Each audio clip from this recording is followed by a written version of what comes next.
Hello दोस्तों, स्वागत है आप सभी का आपके गुजिक चैनल एसपीजा चैनल पे। कैसे हैं आप सभी? आशा करता हूँ आप सभी स्वस्थ होंगे, मस्त होंगे और अपनी पढ़ाई को बहुत ही जबरदस्त तरीके से कर रहे होंगे। और हम आज आप सभी को एक्सरसाइज 3.7 को बताने वाले हैं। बहुत सारे टीचरों के द्वारा कहा जाता है कि ये एक ट्रिक है, आप सभी के एग्जाम में नहीं आएंगे, लेकिन प्यारे दोस्तों ये आपके सिलेबस में तो है, हो सकता है जो आ भी सकता है, तो इसलिए अच्छे से समझिए और सीखने का प्रयास कीजिए, प्रश्नों को सीखिए। प्यारे दोस्तों, इससे पहले हमने आप सभी के लिए एक्सरसाइज 1.1 से यानी 1.1 से लेकर एक्सरसाइज 3.6 तक के सभी प्रश्नों को बहुत ही अच्छे से हमने सिखाया है और आप सभी को समझाया है। और मुझे विश्वास है इस तांडव बैच के अंदर जुड़ के आप सभी अपने मैथ्स के क्लास को रेगुलर बेसिस पे करते होंगे और सारे प्रश्नों को सीख रहे होंगे। जो भी हम आपको समझा रहे हैं, सिखा रहे हैं, सारे प्रश्न आप सभी अच्छे से क्लियर कर पा रहे होंगे। तो आज हम एक्सरसाइज 3.7 के वो प्रश्नों भी बताने वाले हैं जो प्रश्न आप सभी देख के प्यारे दोस्तों आप लोगों को डर लग जाता होगा। बहुत सारे बच्चे को तो सुसु भी आ जाता होगा ऐसे प्रश्नों को देख के, यानी कि भागते होंगे ऐसे प्रश्नों को। लेकिन आज का मेरा वादा है आपसे, जो अगर इस तरह के प्रश्न आपको करना ना सिखा दिया तो फिर पढ़ाना छोड़ दूंगा प्यारे दोस्तों। कुछ भी नहीं है ऐसे प्रश्नों में, डरने की कहीं भी कोई बात नहीं है। आप सभी अच्छे से समझिए, पहले प्रश्नों को पढ़िए, क्या कहा गया है उसके अकॉर्डिंग हम बहुत ही अच्छे से आप सभी को समझाएंगे। चलिए स्टार्ट करते हैं, ज्यादा समय नहीं लेंगे और आपको बहुत ही अच्छे से समझा देंगे। चलिए, कहा गया है मित्र, देखिए दो मित्र है, चलिए अच्छी बात है जो दो मित्र है उसमें दो मित्र कहा गया है। जो अनी है, एक एक दूसरा क्या है, बीजू है।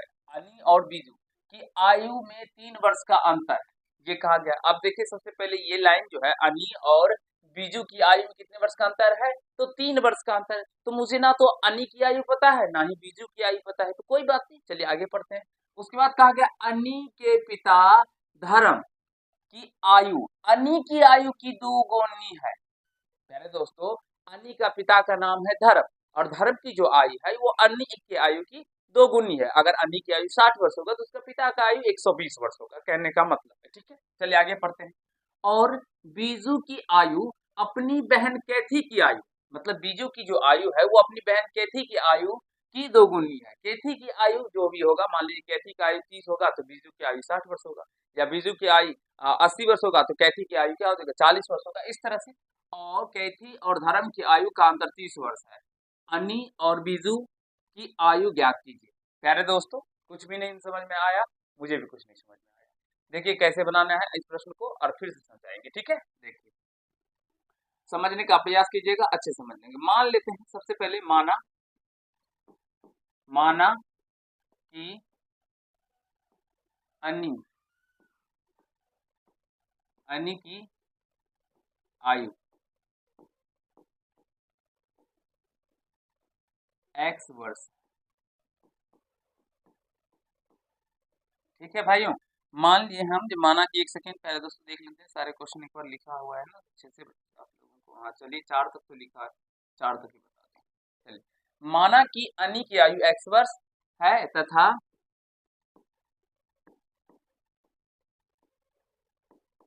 बीजू की आयु y वर्ष है। आशा करता हूँ हमारे सारे प्यारे प्यारे भाई बहन समझ रहे होंगे, सीख रहे होंगे, कहीं से कोई दिक्कत नहीं हो रहा होगा। ठीक है, हमने मान लिया, माना कि अनी की आयु x वर्ष तथा बीजू की आयु क्या है प्यारे भाइयों, y वर्ष। यहाँ तक तो हमारे प्यारे किसी भाई को दिक्कत नहीं, उसको बंद कीजिए, यहाँ पे समझिए जो समझा रहे हैं। ठीक है, तो अब कहा गया दो मित्र अनी और बीजू की आयु में 3 वर्ष का अंतर है। अनी और बीजू की आयु में कितने वर्ष का अंतर है प्यारे दोस्तों, 3 वर्ष का अंतर है। तो प्रश्न प्रश्न से, ठीक है, अनी और बीजू की आयु, तो अनी की आयु को हमने x माना है और बीजू की आयु को y माना, तो इन दोनों के अंतर वर्ष कितना अंतर, आयु में कितना का अंतर है, 3 वर्ष। तो इन दोनों को हटाएंगे तो ये 3 के बराबर हो जाएगा और इसे ही हम लोग फर्स्ट केस में मानेंगे। प्यारे दोस्तों, क्या आप सभी इस पॉइंट को समझ पाए? कहीं से कोई दिक्कत? मुझे नहीं लगता है यहाँ तक आप सभी को कहीं से कोई दिक्कत। अब आगे बढ़ते, कहा गया अनी के पिता धर्म की आयु, अनी के पिता क्या, अनी का पिता का नाम है धर्म और धर्म की जो आयु है वो अनी की आयु की दोगुनी है। तो धर्म की आयु लिखेंगे, क्योंकि धर्म की आयु क्या होता है, धर्म क्या है ना, धर्म की आयु, धर्म की आयु क्या हो जाएगा प्यारे दोस्तों, बता दीजिए एक बार। अनी की आयु की क्या है, दोगुनी है, तो अनी की आयु को हमने यहाँ पे x माना है, तो धर्म की आयु क्या हो जाएगा, 2x वर्ष हो जाएगा। आशा करता हूँ समझ पा रहे होंगे हमारे सारे प्यारे भाई अच्छे से। अच्छा चलिए आगे पढ़ते हैं। फिर कहा गया और बीजू की आयु अपनी बहन कैथी की आयु की दोगुनी है। तो कैथी की आयु की दोगुनी है, तो सबसे इसलिए कैथी कैथी की आयु को मतलब बताइए कितना होगा। कैथी की आयु कितना हो जाएगा। कैथी की आयु, हाँ बीजू की आयु कैथी की आयु की दोगुनी है। तो अगर मान लीजिए बीजू की आयु जो है वो कैथी की आयु की दोगुनी है, तो कैथी की अगर आयु मान लीजिए 30 होता तो बीजू की आयु 60 होता। लेकिन यहाँ पे अगर बीजू का आयु y दिया गया है तो कैथी का क्या हो जाएगा, 1/2 यानी y/2 हो जाएगा। y/2 वर्ष हो जाएगा, क्योंकि अगर हम आधा कर देंगे अगर बीजू की आयु को तो हम लोगों का कैथी की आयु निकल के आ जाएगा। आशा करता हूँ आप सभी ये कॉन्सेप्ट कुछ भी नहीं है, आप सभी समझ रहे हो। ठीक है प्यारे दोस्तों, अब यहाँ से कहा गया जो कैथी और धर्म की आयु का अंतर 30 वर्ष है, तो कैथी की आयु हमने यहाँ पे निकाला है और धर्म की आयु कितना है 30 वर्ष। तो यहाँ से 2x माइनस का अगर y/2 कर देंगे तो कितना निकल के आ जाएगा, 30 वर्ष के बराबर हो जाएगा। अब बोलेंगे हाँ सर हो जाएगा। चलिए यहाँ से कहा गया ना जो कैथी और धर्म की आयु का अंतर, तो धर्म से कैथी घटा लेंगे। अब यहाँ से एलसीएम एलसीएम हो जाएगा 2। अब जिसके नीचे में नहीं है मल्टीप्लाई हो जाता है, पता होगा आप सभी को। तो 4x माइनस का y का y हो जाएगा इक्वल टू 30। ठीक है, आशा करते हैं हमारे सारे प्यारे प्यारे भाई बहन समझ रहे होंगे।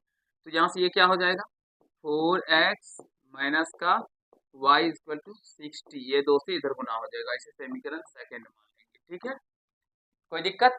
ये फर्स्ट समीकरण, ये सेकंड समीकरण। देखिए अगर हम सिंपल से इसको घटा लेंगे तो y वाला टर्म कट जाएगा और हम लेंगे का x का मान निकल के आ जाएगा। और प्यारे दोस्तों हमने आप सभी को बीजगणितीय विधि से, प्रतिस्थापन विधि से, विलोपन विधि से और क्या कहते हैं बीजगणित विधि से बहुत ही अच्छे से दो चर वाले रैखिक समीकरण के युग्म को सॉल्व करने के बारे में सीखा है, समझा है। ग्राफी विधि से भी समझाया। तो आशा करते हैं कि वो सारे वीडियो को आप सभी देख लिए होंगे। अब इस दोनों को आप सभी अच्छे से सॉल्व कर पाएंगे, लेकिन फिर भी मैं आपको यहाँ पे करके बताऊंगा। ठीक है, एक दो प्रश्न में करके आपको समझाऊंगा। ठीक है, समीकरण क्या करेंगे, फर्स्ट और सेकंड को घटा लेते हैं। चलिए यहाँ से लिखेंगे समीकरण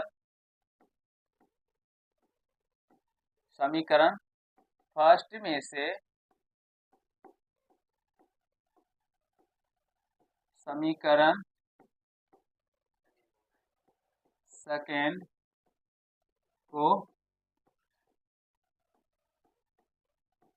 घटाने पर। ठीक है भाइयों, चलिए फर्स्ट क्या था हम लोगों का x माइनस का y इक्वल टू 3, और यहाँ पे 4x माइनस का y इक्वल टू क्या है 60 है कि नहीं है। यहाँ पे देख सकते हैं 4x माइनस y इक्वल 60 और x minus y equal to 3। चलिए तो घटाने पे साइन आप सभी जानते हैं साइन चेंज होता है, ये माइनस में तो ये प्लस और ये प्लस में तो माइनस, तो ये माइनस का y प्लस का y कैंसिल हो जाएगा। तो ये x में से 4x जाएगा तो ये माइनस का 3x हो जाएगा। यहाँ पे ये माइनस का 57 हो जाएगा, होगा घट के। तो ये माइनस से माइनस कैंसिल हो जाएगा, तो x बराबर में 57/3, तो 19 दिया 57, यानी x का मान यहाँ से क्या निकल के आ गया 19 निकल के आ गया। आशा करता हूँ प्यारे भाई आप सभी समझ रहे होंगे, सीख रहे होंगे। ठीक है ना, अब इस x का मान हम लोग समीकरण फर्स्ट या सेकंड किसी में रख देते हैं। x का मान समीकरण फर्स्ट में रखने पर, समीकरण फर्स्ट में रखने पर, फर्स्ट में रखने पर प्यारे दोस्तों कहीं पर भी पढ़िए, लेकिन आप सभी को मोक्ष की प्राप्ति आपके गुरु जी के चैनल के माध्यम से ही होगा। तो आप सभी अगर चाहते हैं मोक्ष की प्राप्ति, यानी मैथ के अंदर मोक्ष की प्राप्ति, मैथ में हर एक वो कंसेप्ट को सीखना जिसमें आपको डर लगता है, आप हर एक प्रश्न को अच्छे से जान पाए, तो फिर आप सभी अच्छे से इस चैनल को प्यारे दोस्तों जुड़ जाए इस चैनल से। ठीक है, अब x का समीकरण फर्स्ट में रखेंगे तो फर्स्ट है x माइनस का y इक्वल टू 3। अब x के जगह पे हम 19 रख देंगे, तो चलिए यहाँ पे 19 रख देते हैं 90। तो यहाँ पे बच जाएगा माइनस का y और यहाँ से 3 ये माइनस में इधर आ जाएगा 90। अरे होगा कि नहीं होगा, अरे होगा कि नहीं होगा। तो माइनस का y इक्वल टू माइनस का 16, तो माइनस से माइनस कैंसिल, तो y का मान यहाँ से क्या निकल के आ गया 16 निकल के आ गया। पहले दोस्तों एक बार बता दीजिए, अच्छे से समझ गए ना, कहीं इसको दिक्कत नहीं हुआ। तो यहाँ से लिखेंगे अतः अन्य की आयु कितना हो जाएगा, अन्य की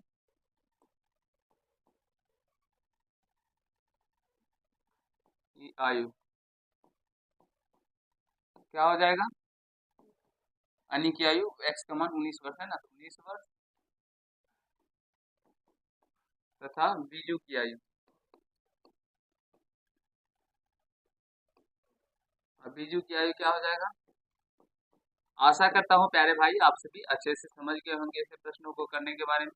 कहीं से कोई दिक्कत समस्या आप सभी को नहीं हुआ होगा, और मुझे विश्वास है अगर इस तरह के प्रश्न आपके एग्जाम में अब आपको देखने को मिलेंगे तो वहां पर भी आप इसे अच्छे से सॉल्व कर पाएंगे। ठीक है, एक्सरसाइज 3.7 एक बार आंसर मिला लीजिए आप सभी, और कमेंट्स कर दीजिए जो सीख गए ना, कहीं से कोई दिक्कत नहीं हुआ, एक बार हम भी आंसर तब तक देख लेते हैं। इतना ही है कि कुछ दूसरा भी है, मेरे अकॉर्डिंग तो इतना होना चाहिए। जी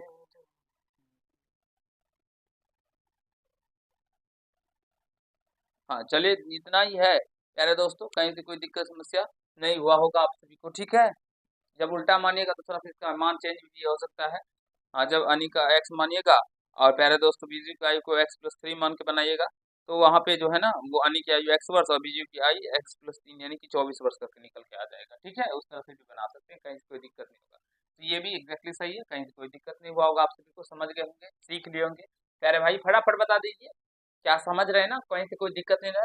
और मुझे विश्वास है जो हम जिस तरह से आप सभी को समझा रहे हैं सिखा रहे हैं, आप सभी बहुत ही अच्छे से समझ पा रहे होंगे। चलिए इसको मिटा दें। ठीक है, जहाँ जाए, चलिए इसको मिटा दिए अच्छे से। चलिए अगले प्रश्नों की ओर। चलिए अगला प्रश्न ये रहा आपके देखिए स्क्रीन बोर्ड पे, और अच्छे से पढ़िए, समझने का प्रयास कीजिए। क्या कह रहा है प्रश्न प्यारे दोस्तों, प्रश्न कह रहा है एक मित्र कहता है अपने दूसरे मित्र से कहता है, क्या कहता है समझिए, कि यदि मुझे 100 दे दो। पहले एक मित्र यानी पहला मित्र कहता है प्यारे दोस्तों, एक मित्र दूसरे मित्र से कहता है, एक मित्र किससे कहता है, दूसरे मित्र से, यदि मुझे 100 दे दो तो मैं आपसे 2 गुना धनी बन जाऊंगा। दूसरा मित्र से कहता है कि तुम मुझे अगर 100 रुपया दे दोगे ना भाई, तो मैं तुमसे 2 गुना धनी बन जाऊंगा। समझ रहे हैं बातों को। और फिर यदि आप मुझे 10 दे दो तो मैं आपसे 6 गुना धनी बन जाऊंगा। बताइए कि उनकी क्रमशः क्या संपत्तियां हैं। ठीक है, चलिए बताते हैं प्यारे दोस्तों कि उनकी क्या संपत्तियां हैं। ठीक है, फिर दूसरे मित्र यहाँ पे दूसरा उत्तर देता है। अच्छा ये छूट गया था ना, इसमें थोड़ा सा कंफ्यूज हो गया, कोई बात नहीं, समझिएगा। मान लेते हैं, माना कि पहले मित्र के पास क्या संपत्तियां हैं, x रुपये मानते हैं, x रुपये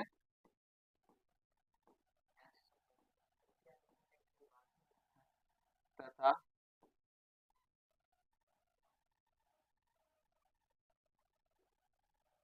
तथा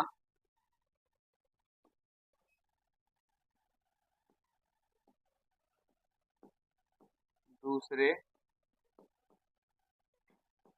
मित्र के पास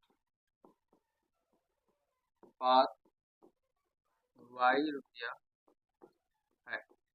ये संपत्ति 100 रुपया जो दे रहा है ये रुपया नहीं, अरे वही हुआ ना, संपत्ति रुपया ही तो बात कर रहा है। समझ गए बात को, प्रश्न को। अब प्रश्न से हम बात करते हैं, क्या कहा गया प्रश्न से समझने और सीखने का प्रयास कीजिएगा। ठीक है, प्रश्न में क्या कहा गया, पहले मित्र के पास x रुपया, ठीक, दूसरे मित्र के पास हमने क्या माना है, y रुपया है प्यारे दोस्तों। अब कहता है यदि मुझे 100 रुपया दे दो, कौन कहता है, पहले मित्र, ये पहला मित्र x जो है इस y से कहता है, रे भैया y, तुम अगर मुझे 100 रुपया दे दोगे, तो जब ये 100 रुपया इसको देगा तो हम पहले से 100 कर देते हैं, इसको करेंगे कि नहीं करेंगे। आप बोलेंगे हाँ सर कर दीजिए, कहीं से कोई दिक्कत नहीं है, थोड़ा सा इसको हम इधर कर देते हैं। ठीक है, अब इसको 100 रुपया दिए, तो प्यारे दोस्तों y के पास तो जितना रुपया था इससे कम होगा ना, तो y को कम कर देते हैं 100 रुपया। चलिए y भैया आप 100 रुपया दे दिए इसको, तो 100 इसमें ऐड कर दिए, इसमें एक कम कर दे। अब कह रहा है पहला मित्र, यदि तुम मुझे 100 दे दो तो मैं आपसे 2 गुना धनी बन जाऊंगा। कौन धनी हो रहा है, ये हो रहा है ना प्यारे दोस्तों 100 रुपया पाके। तो हम जब इक्वेशन को बराबर करेंगे तो बराबर करने के लिए क्या करना होगा, तो इसमें हमें 2 से गुना करना होगा। ऐसे इसलिए क्योंकि हम इक्वेशन बराबर के, ये 2 गुना धनी था तो इसमें 2 से गुना कर देंगे, तो ये तो फिर इक्वेशन बराबर हो जाएगा। तो अब यहाँ से इसको हल कर लेंगे, तो x प्लस का 100, इसको गुना करेंगे तो 2y माइनस का 200, इस 2y को इधर लेके आ जाएंगे तो x माइनस का 2y इक्वल टू माइनस का 200, और ये प्लस में रहेगा तो माइनस में 100 हो जाएगा। तो यहाँ से हो जाएगा x माइनस का 2y इक्वल टू माइनस का 300 रुपये। इसे हम लोग फर्स्ट इक्वेशन मान लेंगे। और आशा करता हूँ हमारे सारे प्यारे भाई अच्छे से इन बातों को समझ रहे होंगे, सीख रहे होंगे। कहीं से कोई दिक्कत समस्या हमारे किसी भी प्यारे भाई बहन को नहीं हो रहा होगा। बताइए क्या आप सभी को यहाँ तक कहीं से कोई दिक्कत? आप सब बोलेंगे नहीं सर जी, आगे बढ़िए, मुझे यहाँ तक तो कहीं से कोई दिक्कत नहीं। चलिए आगे बढ़ते हैं। अब दूसरा उत्तर देता है, यदि आप मुझे 10 रुपया दे दो। दूसरा उत्तर यानी दूसरे मित्र कहता है, दूसरा मित्र है, मान लीजिए दूसरे मित्र को चलिए उसी से यहाँ पे रखते हैं, ठीक है। और पहला मित्र क्या है यहाँ पे, पहला मित्र इधर। दूसरा मित्र कहता है यदि तुम मुझे 10 रुपया दे दो, यानी इसको 10 रुपया दे देगा। कौन देगा? ये एक्स। इसमें से घटा लेंगे तो मैं आपसे 6 गुना धनी बन जाऊंगा। तो ये 6 गुना धनी बनेगा, बनेगा कि नहीं बनेगा? तो अगर इसमें क्या करना होगा प्यारे दोस्तों, अगर इक्वेशन को बराबर करने के लिए इसमें से गुना करना होगा। ये होगा 6x माइनस का 60, और यहाँ से y प्लस करते हैं तो ये y को उधर लेके आ जाएंगे तो 6x माइनस का y इक्वल टू 10, और प्लस में 60 इधर आ जाएगा तो 6x माइनस का y इक्वल टू ये 70 हो जाएगा। इसे समीकरण सेकेंड मान लेंगे। और आशा करता हूँ हमारे प्यारे भाई आप सभी अच्छे से समझ पा रहे होंगे। यहाँ पे वैसे समीकरण दिया भी गया है, देख सकते हैं x प्लस करते हैं यहाँ पे ये से, और यहाँ पे ये मिल रहा होगा आप सभी को। y प्लस 10 मैंने उस साइड लिखा है समझाने के लिए, जिससे आप सभी अच्छे समझ आए।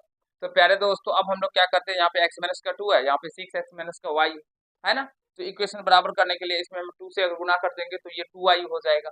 तो 2y हो जाएगा, फिर उसको क्या करेंगे घटा लेंगे, क्योंकि यहाँ पे भी माइनस में और यहाँ पे भी माइनस में है।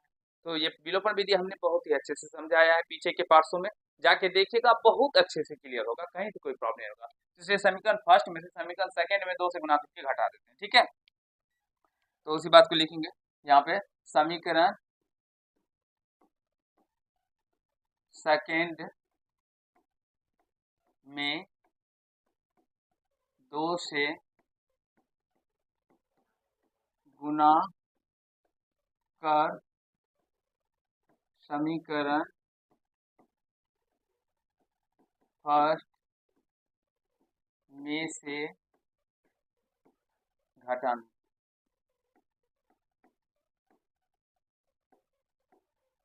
ठीक है प्यारे भाइयों, समीकरण फर्स्ट में से घटाएंगे तो समीकरण फर्स्ट को पहले लिख देते हैं।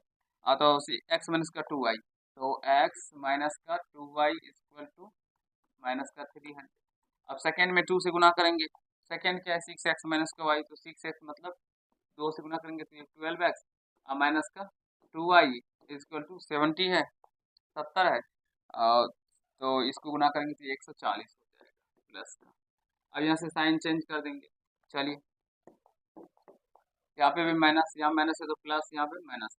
तो प्यारे दोस्त ये और ये हमारा कट जाएगा, तो यहाँ पे क्या होगा माइनस का 11x बचेगा और यहाँ पे माइनस 0 4 और 4 440 हो जाएगा। 440 वोल्ट लग गए छूने से तेरे, तो ये माइनस से माइनस कट जाएगा। तो x बराबर 440, देखिए 440 वोल्ट बराबर 11, तो 11 चौके 44 यानी 40 मिनट में। तो 11 का मान, x का मान यहाँ से क्या निकल के आ गया प्यारे दोस्तों? 40 निकल के आ गया। कहीं कोई दिक्कत उसको छोड़ दीजिए। और मुझे विश्वास है हमारे सारे प्यारे भाई को यहाँ तक में कहीं से कोई दिक्कत नहीं हो रहा होगा। एक बार सारे मित्र फटाफट बता दीजिए, समझ रहे हैं ना? लग गए 440 वोल्ट छूने से तेरे। कमेंट में बताइएगा किसके छूने से। चलिए अब x का मान प्यारे दोस्तों, x का मान समीकरण सेकेंड में रखने पर पहले दोस्तों सेकेंड क्या था, सेकेंड में रखवा दिए 6x x के 40 माइनस का y इक्वल टू 70, ये था। ठीक है, कोई दिक्कत? ठीक, तो यहाँ से इसको गुना करेंगे तो ये 240 माइनस का y इक्वल टू क्या हो जाएगा 70। तो यहाँ से इसको माइनस का y इक्वल टू प्यारे भाइयों क्या होगा -70 माइनस का 240, ये माइनस y इक्वल टू क्या हो जाएगा, कितना होगा जल्दी बताइए? 170 ना, माइनस का 170, तो ये माइनस से माइनस यहाँ पे गया बड़ा, तो y बराबर क्या हो जाएगा 170। तो यहाँ से लिखेंगे अतः क्या निकालने के लिए कहा है, पहले मित्र के पास, पहले मित्र के पास कितने रुपए थे, 40 रुपया थे, तथा दूसरे मित्र के पास कितने थे प्यारे दोस्तों, दूसरे मित्र के पास 170। आशा करते हैं आप सभी ऐसे प्रश्नों को करने के बारे में सीख गए होंगे, समझ लिए होंगे, कहीं से कोई दिक्कत समस्या किसी भाई को नहीं हुआ होगा। अब देखिए ना, अगर ये 140 है, 170 में से 100 रुपया दे देगा इसको, तो ये इसका दोगुना हो जाएगा। देखिए 100 दे देगा तो इसके पास बच जाएगा 70, और इसको हो जाएगा 140, तो 70 का दोगुना हो गया ना। और ये बोला था दूसरा में, जो तुम मुझे केवल 10 ही दो ना, मैं तुमसे 6 गुना हो जाऊंगा। तो ये 10 अगर इसको दे देगा तो 180 हो जाएगा, और ये बच जाएगा 30, देखिए 6 गुना हो गया ना। तो इससे आप सभी समझ सकते हैं जो हमने जो बनाया है, क्या मेरा प्रश्न सही है या नहीं, इससे चेक करके भी आप सभी प्रश्नों को समझ सकते हैं। तो प्यारे दोस्तों, हमारे समझाने का तरीका अगर आप सभी को अच्छा लग रहा होगा और आप सभी समझ पा रहे होंगे अच्छे से, तो प्यारे भाई जरूर वीडियो को लाइक कर दीजिएगा और कमेंट्स करके जाइएगा। जितने भी भाई हमारे चैनल पे आते हैं और हमारे रेगुलर बेसिस पे वीडियो को देखते हैं, एक बार जरूर ही आप कमेंट कीजिए, क्योंकि आपके प्यारा कमेंट्स मुझे बहुत अच्छा लगता है अगर आप सभी प्यारे प्यारे कमेंट्स करते हैं तो। ठीक है, तो आशा करते हैं जो आप सभी सारी बातों को समझ गए होंगे, सीख लिए होंगे। जल्दी से स्क्रीनशॉट ले लीजिए, फिर हम लोग आगे चलेंगे। ठीक है, अगले प्रश्न की ओर, अगली दुनिया में। इसमें 440 वोल्ट लग गए, 440 वोल्ट छूने से तेरे, जल्दी जल्दी बताइए। चलिए अगला प्रश्न, इसे बनाइए। प्यारे दोस्तों, ये भी प्रश्न बहुत ही आसान प्रश्न, देखिए तो और आगे जाएगा, ऊपर जाएगा, तो बता दीजिए कितना ऊपर लेके जा सकते हैं। चलिए जल्दी बताइए प्यारे दोस्तों, प्रश्नों को पढ़िए। देखिए प्रश्न से जितना भागिएगा ना प्यारे दोस्तों, उतना भागते रह जाइएगा। तो प्रश्नों से भागना नहीं है, प्रश्नों से लड़ना है, सीखना है, समझना है। और आपको लड़ने के बारे में कौन सिखाएगा, हम समझाएंगे, गुरुजी सिखाएंगे कैसे प्रश्नों से लड़ा जाता है। बाहर में तो किसी इंसान से लड़ने के लिए आपको कोई भी नहीं सिखाएगा, देव फाइटिंग इधर से आप 5 देंगे, उधर से देंगे। चलिए, प्रश्न में कहा गया एक रेलगाड़ी कुछ दूरी समान चाल से तय करती है। अच्छी बात है, एक रेलगाड़ी है प्यारे दोस्तों, जो कुछ दूरी वो समान चाल से तय करती है। अब का यदि रेलगाड़ी 10 किलोमीटर प्रति घंटा अधिक तेज चलती, अब वो मान लीजिए ऐसे जा रही है, लेकिन अब वो ऐसे ना जाके प्यारे दोस्तों स्पीड में जा रही है, यानी कि ऐसे ऐसे स्पीड में फास्टली जा रही है। अब वो 10 किलोमीटर प्रति घंटा रफ्तार वो क्या किया, बढ़ा दिया। तो बढ़ा देने से क्या होगा प्यारे दोस्तों, जहां पे वो 10 घंटे में पहुंचता, अब वो उसको कम समय लगेगा। कम कितना, तो तेज चलती तो उसे नियत समय से 2 घंटे कम लगते। तो मान लीजिए वो कहीं पे 10 घंटे में पहुंच रहे थे, अब वो 8 घंटे में पहुंच जाएंगे, 2 घंटे कम लगेंगे। चलिए, अब कह रहा है जो, और यदि रेलगाड़ी 10 किलोमीटर प्रति घंटा धीमी चलती, धीमी चलेगा मतलब ऐसे ऐसे बिल्कुल प्यारे दोस्तों, पूरे धीरे धीरे 10 किलोमीटर प्रति घंटा कम हुआ, तो चलिए इसका मान लीजिए कम करती है। ठीक है, तो उसे नियत समय से 3 घंटे अधिक लगते। तो रेलगाड़ी की द्वारा तय की गई दूरी ज्ञात कीजिए प्यारे दोस्तों, तो उसे नियत समय से 3 घंटे क्या लगते, अधिक लगते। ठीक है, तो यानी कि 10 में पहुंच रहे थे पहले, अब उसको 13 घंटे लगते। तो सोचने वाली बात है, जो ऐसे प्रश्नों को आप कैसे बनाएंगे, देखिए समझने का प्रयास कीजिएगा। ना तो चाल दिया गया है, ना ही समय दिया गया है, और ना ही यहाँ पे दूरी मेंशन किया गया है, कुछ भी नहीं है। हमें वहाँ समय थोड़ा सा कम बेसी करके वो उसमें भी एग्जैक्टली दिया दी गया है। ठीक है, देखिए कैसे बनेंगे, मान लेंगे, माना कि रेलगाड़ी की चाल, रेल गाड़ी की चाल x किलोमीटर प्रति घंटा है। अब बहुत सारे बच्चों का कमेंट्स रहता है, जब सर आप बताते हैं तब तो समझ जाते हैं, लेकिन बाद में आप खुद से बनाते हैं तो नहीं बन पाता है। बहुत सारे बच्चे कमेंट्स करते हैं, तो इसका एक ही कारण है, जो हम जब बताते हैं आप समझ जाते हैं, तो उसे आप सभी जो प्रैक्टिस करते हैं तो देख कर करते हैं। आप सभी बिना देखे प्रैक्टिस कीजिए, एक बार अपने आंख मतलब जो भी प्रश्न को देखिए ना, अच्छे से समझ जाइए, और समझ जाने के बाद खुद से प्रैक्टिस कीजिए, खुद से बनाने का प्रयास कीजिए। लेकिन आप तो करते नहीं, ऐसे ऐसे कॉपी सामने में रख देते हैं और देख के इस कॉपी से इस कॉपी, इस कॉपी से इस कॉपी। इससे अच्छा है एक प्रिंटर वाला मशीन ले लीजिए, उसमें रख दीजिए, और 5-10 जितने भी सर बोले 5 बार बना के लाओ, 5 बार बटन को दबा दीजिए, बस 5 कॉपी निकल जाएगा, सब कुछ चेक करवा दीजिए। इससे तो वही अच्छा है ना प्यारे दोस्तों। तो समझने का प्रयास कीजिए। अगर जैसे हम बताएंगे अगर उस तरीके से करिएगा और उस रास्ते पे चलेगा तो जो भी हम प्रश्न बना पाते हैं वो प्रश्न आप भी बना पाएंगे, इसमें कहीं से कोई बात नहीं। ठीक है, माना कि रेलगाड़ी की चाल x किलोमीटर प्रति घंटा है तथा रेलगाड़ी द्वारा रेलगाड़ी द्वारा तय करने में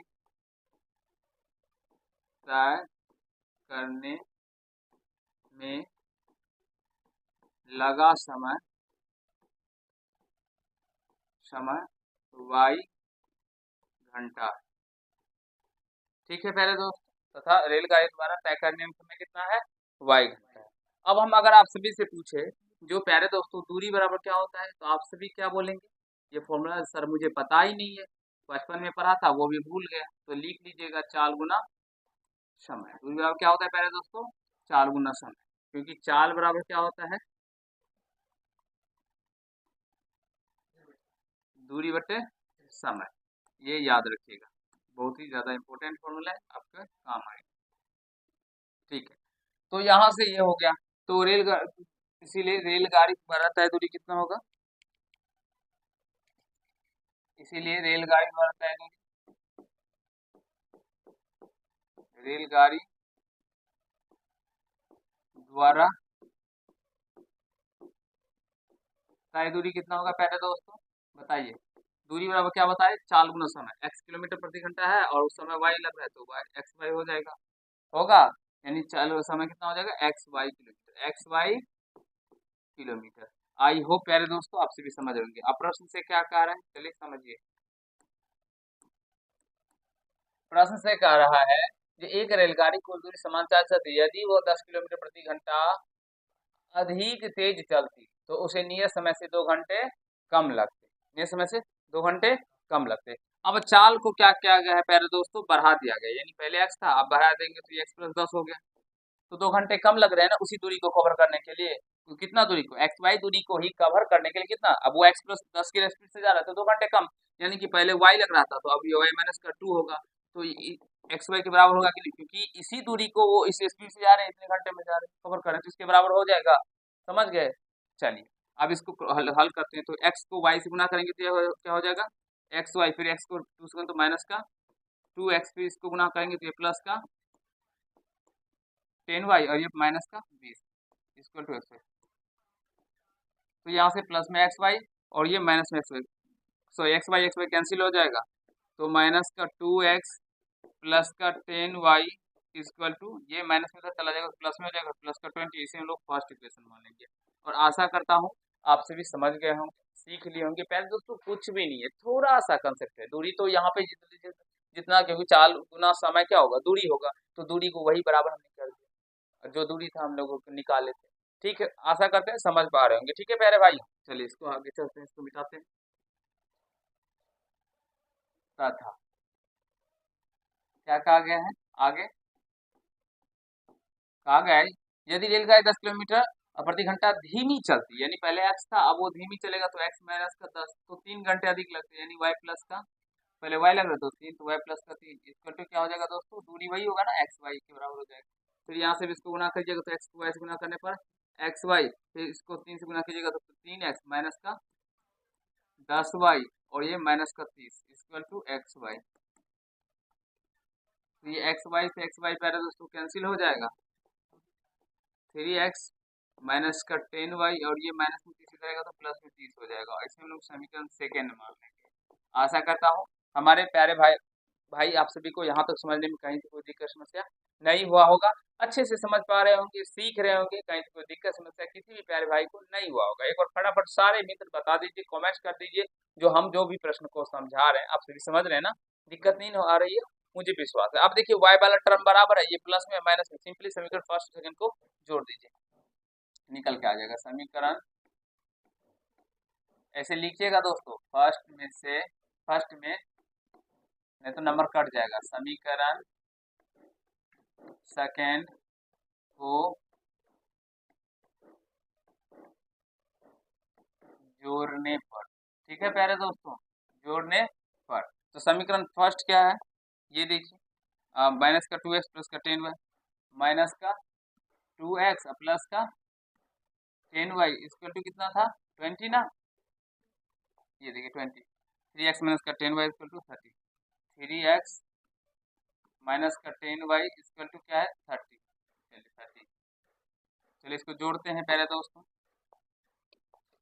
चलिए जोड़ेंगे तो ये और ये टर्म कट जाएगा और यहाँ पे ये x निकल के आ जाएगा, x टर्म क्या हो जाएगा पहले दोस्तों 50, ठीक है, x का मान 50 निकल के आ गया।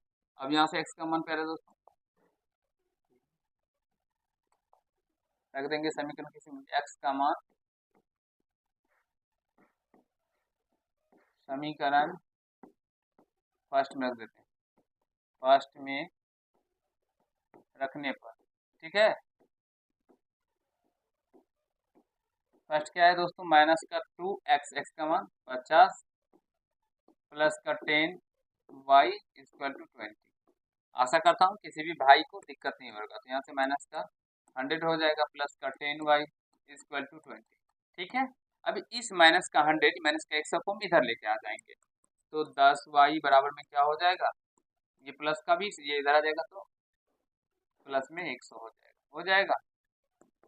तो 10y बराबर में क्या हो जाएगा दोस्तों 120, तो y का मान यहाँ से क्या निकल के आ जाएगा 120 बटे 10, 10 से कट जाएगा 12 मिनट, तो y का मान क्या निकल के आ गया यहाँ से 12, यानी चाल उसका 50 किलोमीटर प्रति घंटा की रफ्तार से निकल के आ गया। अब समय कितना लग रहा है 12 घंटा। तो क्या निकालने के लिए कहा गया प्रश्न के अंदर हमें, तो रेलगाड़ी द्वारा तय की गई दूरी, यहाँ से लिखेंगे अतः रेलगाड़ी रेलगाड़ी द्वारा तय की गई दूरी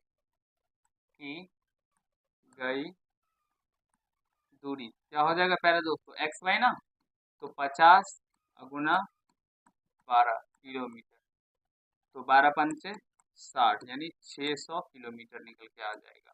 और आशा करता हूँ आप सभी ऐसे प्रश्नों को बहुत ही शानदार तरीके से कर पाएंगे अपने एग्जाम में, कहीं भी कोई दिक्कत समस्या नहीं हुआ होगा। प्यारे दोस्तों कैसा लगा ये प्रश्न बना के, विश्वास है मुझे जो आप सभी ऐसे प्रश्नों को करने के बारे में बहुत ही अच्छे से समझ रहे होंगे, सीख रहे होंगे, कहीं से कोई दिक्कत समस्या नहीं हो रहा होगा। अगर अच्छा लग रहा हो तो वीडियो को लाइक कर दीजिएगा, ठीक है। एक बार सारे प्यारे भाई फटाफट बता दीजिए, जो हम अभी जो प्रश्न बताए समझ गए ना, सीख लेना, कोई दिक्कत नहीं हुआ प्यारे दोस्तों। एक बार सारे में कमेंट कर दीजिए, ठीक है। फिर हम लोग अगले प्रश्नों की ओर चलेंगे और आपको अगला प्रश्न भी समझाएंगे, इसको भी नोट कर लीजिए।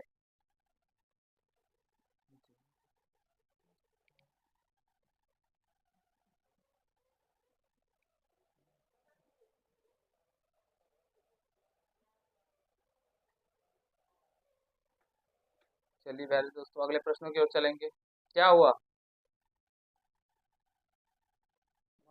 छोड़ दीजिए। चलिए अगला प्रश्न ये रहा प्यारे दोस्तों, स्क्रीनशॉट ले लिए होंगे आपसे, ये रहा, इसे भी पढ़िए और समझने का प्रयास कीजिए। बहुत ही आसान प्रश्न है, लाजवाब प्रश्न है। इस तरह के प्रश्न बना के प्यारे दोस्तों एक अलग प्रकार का ही कॉन्फिडेंस लेवल आप लोगों में डेवलप होगा। क्या कहा गया है, जो एक कक्षा के विद्यार्थियों को पंक्ति में खड़ा होता है, खड़ा होना है। आप जैसे परीक्षा सॉरी स्कूल जाते होंगे तो ऐसे प्रार्थना के लिए प्रेयर के लिए खड़े होते होंगे, और जैसे आपसे इतनी शक्ति हमें दे न दाता ऐसे करते हो ना, उसी तरह से प्यारे दोस्तों क्या कहा गया है, जो एक कक्षा के विद्यार्थियों को पंक्ति में खड़ा करना होना है, ठीक है।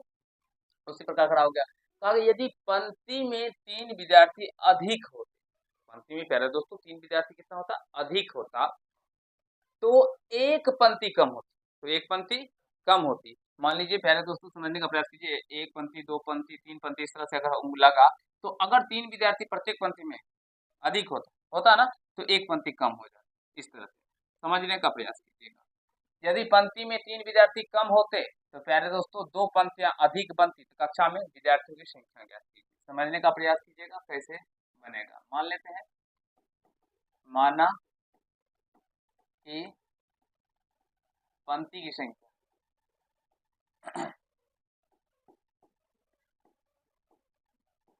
पंक्तियों की संख्या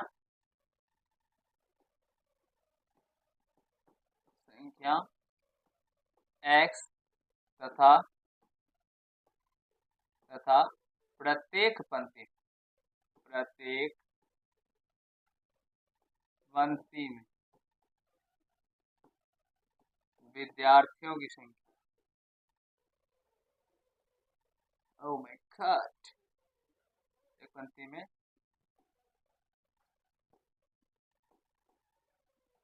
विद्यार्थियों की प्रत्येक पंक्ति में विद्यार्थियों की संख्या y। ठीक है प्यारे दोस्तों, समझ रहे होंगे। इसलिए कक्षा में विद्यार्थियों की संख्या कितनी होगी? कक्षा में विद्यार्थियों की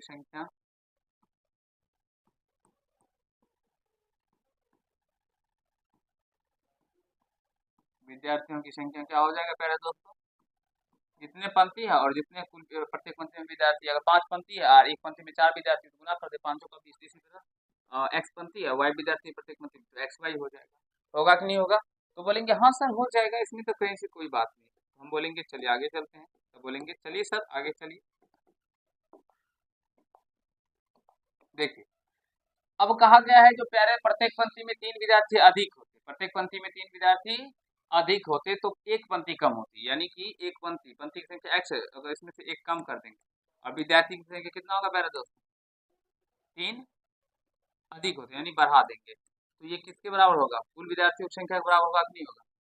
कुल विद्यार्थी इतना ही है, पंक्ति एक कम कर दी और विद्यार्थी संख्या 3 बढ़ा दी। समझ रहे हैं? कोई दिक्कत मुझे नहीं लगता है, जहाँ तक हमारे प्यारे प्यारे भाई को कहीं से कोई दिक्कत हो रहा है। एक बार बताइए प्यारे दोस्तों, जो यहाँ तक आप सभी को कहीं से कोई दिक्कत या समस्या नहीं हो रहा है। चले आगे की ओर। चलिए बच्चों बच्चों आप सभी दोस्त इसलिए बोलते हैं, बहुत सारे टीचर्स बोलते हैं बेटे। अब टीचर्स तो थोड़े जन्म नहीं दिए ना, बेटे एक किसके बेटे होते हैं? माँ बाप बाप के बेटे होते हैं। टीचर्स के क्या होते हैं? स्टूडेंट होते हैं, छात्र होते हैं, जो बेटे के समान होते हैं, बेटे नहीं होते हैं। आप हमारे दोस्त हो सकते हैं, आप हमारे मित्र हो सकते हैं, आप कुछ हमसे बड़े भी होंगे, वो हम बड़े भाई हो जाएंगे। तो हम बेटे कह के या बच्चों कह के ये डिनोट नहीं करना चाहते हैं जो आप हमसे छोटे ही हैं, हम आपसे ज्ञान में बड़े हैं, नहीं। आप दोस्त कहने से, मित्र कहने से आप हमारे लेवल क्या हो जाते हैं, इसलिए हम दोस्तों कहते हैं। ठीक है, तो एक्स एक्स वाई हो जाएंगे और एक्स में प्लस 3 से गुना करेंगे तो 3x। यहाँ से माइनस में एक से होगा माइनस का वाई और ये प्लस माइनस माइनस का 3 इक्वल टू एक्स वाई। ठीक है, इसको गुना करने के बारे में सभी जानते हैं, क्या बोले आप? कोई बात नहीं, सारे बच्चे हमारे लेवल के हैं, हमसे बड़े हैं। चलिए एक्स वाई से एक्स वाई कैंसिल हो जाएगा, तो ये 3x माइनस का वाई इक्वल टू, ये माइनस में 3 इधर आएगा तो प्लस में 3 हो जाएगा। और इसे फर्स्ट क्वेश्चन कौन सा? ये बराबर के इस साइड प्लस में है, बराबर की यही साइड प्लस में, देखिए और इसको हम उधर लेके चलेंगे तो माइनस में एक्स वाई होगा, minus x y plus x y cancel हो जाएगा ना, तो इसलिए कट जाता है। ठीक है, अब आगे कंसेप्ट, आगे क्या कहा गया पढ़िए उसमें। तथा कहा गया है जो यदि पंक्ति में 3 विद्यार्थी कम होते, तो 3 विद्यार्थी कम होता तो पंक्तियों की संख्या अधिक बनती, 2 अधिक बनती, तो x plus 2 equal to y minus का 3 कम करेंगे 2 पंक्ति अधिक बन गया और कुल विद्यार्थी के बराबर होगा कि नहीं होगा? तो बोलेंगे हाँ सर जी ये तो होगा। अब x को y से गुना करेंगे तो एक्स वाई, फिर x को माइनस का 3x, फिर 2 से गुना करेंगे तो प्लस का 2y माइनस का 6 इक्वल टू एक्स वाई हो जाएगा। यहाँ से एक्स वाई से एक्स वाई गया बोरा में प्यारे भाई हो, ये माइनस का 3x प्लस का 2y इक्वल टू, ये माइनस में 6 इधर आएगा प्लस में 6 हो जाएगा। ऐसे समीकरण सेकेंड मान लीजिए। पहले दोस्तों फटाफट बता दीजिए, आप सभी समझ रहे हो ना? कहीं से कोई दिक्कत नहीं हो रहा है, मुझे विश्वास है आप सभी समझ रहे होंगे। देखिए यहाँ पे भी 3x, यहाँ पे 3x, ये माइनस में ये प्लस में, सीधा जोड़ देते हैं समीकरण फर्स्ट और सेकंड को। समीकरण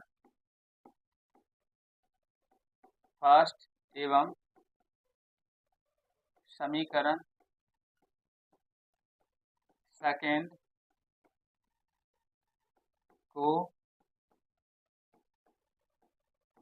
जोड़ने पर, ठीक है, क्या था फर्स्ट समीकरण?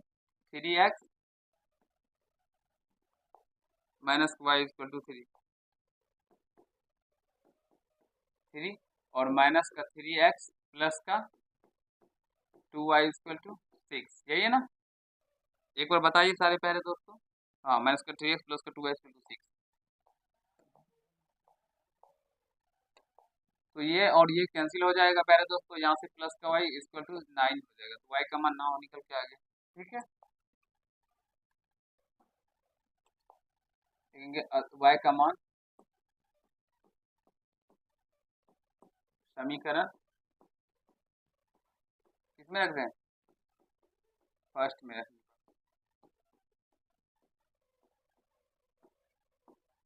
ठीक है बच्चों, आशा करता हूँ समझ रहे होंगे। तो यहाँ से 3x माइनस का y यानी माइनस का 9 इक्वल टू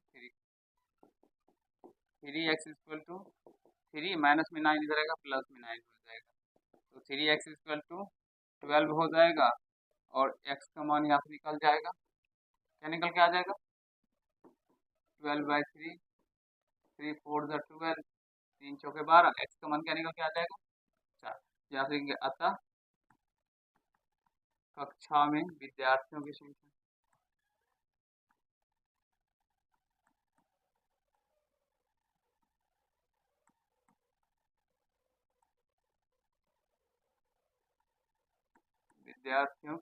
क्या हो जाएगा, एक्स वाई ना, एक्स गुना वाई था कि नहीं था, तो 4 गुना 9, 9 चौका 36। कक्षा में कितने बच्चे थे प्यारे दोस्तों, 36।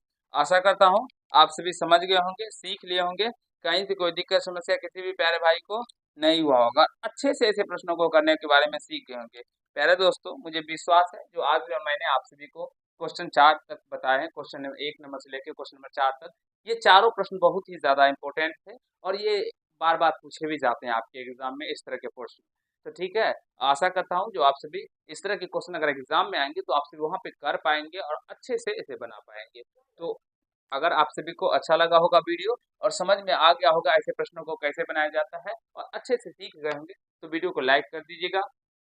चैनल पर नए होंगे चैनल को सब्सक्राइब करके बेल आइकन को प्रेस कर लीजिएगा, जिसमें मेरे हर एक वीडियो का नोटिफिकेशन आप तक पहुंचता रहे। प्यारे भाइयों, अगर आप सभी क्लास 10 या अन्य क्लास में पढ़ते हैं और तैयारी को एक अच्छे लेवल पे लेके जाना चाहते हैं और मैथ्स को या किसी भी चैप्टर को किसी भी सब्जेक्ट को अच्छे से पढ़ना चाहते हैं प्यारे दोस्तों, तो इस चैनल से जुड़ जाइए, एक भी रुपया नहीं लगने वाला है आप सभी को और सारे सब्जेक्टों को बहुत ही डिटेल तरीके से यहाँ पे बताया जाता है, सिखाया जाता है, अच्छे से समझाया जाता है। और खास करके मैथ में तो आप सभी देख ही रहे हैं, जो हम आप सभी को 1.1 से लेकर अभी तक 3.7 तक खत्म किए, 2 चर वाले रैखिक समीकरण के युग्म तक आप सभी को अभी 4 ही प्रश्न बताए, पहले तो आगे भी बताएंगे, तो देख रहे ही रहेंगे जो हम कैसे आप सभी को बता रहे हैं। तो इसलिए अच्छे से समझने के लिए, सीखने के लिए आप इस चैनल से जुड़ जाइए और इस वीडियो को अपने दोस्तों तक भी शेयर कीजिए जिससे उनको भी बेनिफिट मिल सके। हाँ, बहुत सारे बच्चे को पीडीएफ का प्रॉब्लम होता है जो वो पीडीएफ से लिखना चाहते हैं, तो अगर किसी भाई को पीडीएफ, तो थोड़ा सा इसमें मेहनत का काम पड़ता है प्यारे दोस्तों, तो पीडीएफ कैसे मिलेंगे और आप हमसे कैसे जुड़ सकते हैं, किसी बच्चे को हमसे कांटेक्ट होता है करना होता है या अगर किसी प्रश्न में प्रॉब्लम आ जाए तो आप कैसे हमसे पूछेंगे,